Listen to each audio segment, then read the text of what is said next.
започнем с новина, която излезе с нощи, новина, която съобщихме и в късните новини на Нова, новина, която буквално гръмна и всички агенции. Става дума за изказването на руския президент Владимир Путин по време на съвместната пресконференция с турският му колега Реджеп Тайип Ердоган. Той е на посещение в Анкара, да.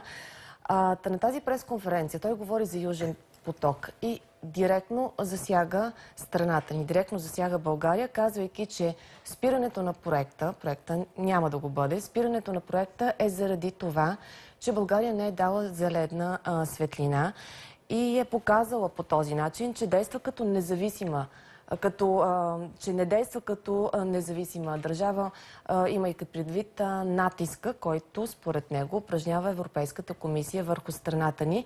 Путин дори посъветва София да поиска компенсация от Европейския съюз в размер на 400 милиона евро годишно, но да не преразказваме думите на руския президент, предлагам да видим точно какво казва по време на тази пресконференция. Започването на този проект сега, докато все още не е получено разрешение от България за влизането му в изключителната икономическа зона на нейна територия, е нелепо. Нелепо е сега да вложим стотици милиони долари в проекта, да минем през цялото Черно море и да застанем до границата на България. Как си го представят нашите колеги? Значи ние няма да го реализираме.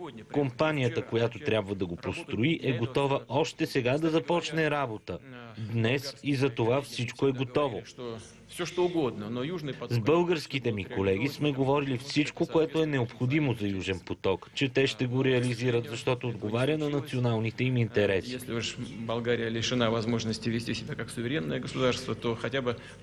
Ако България е лишена от възможността да действа като суверенна държава, то тогава поне да поиска пари от Европейската комисия за пропуснатите ползи, защото само преките приходи в българския бюджет от транзита биха били не по-малко от 400 милиона евро годишно.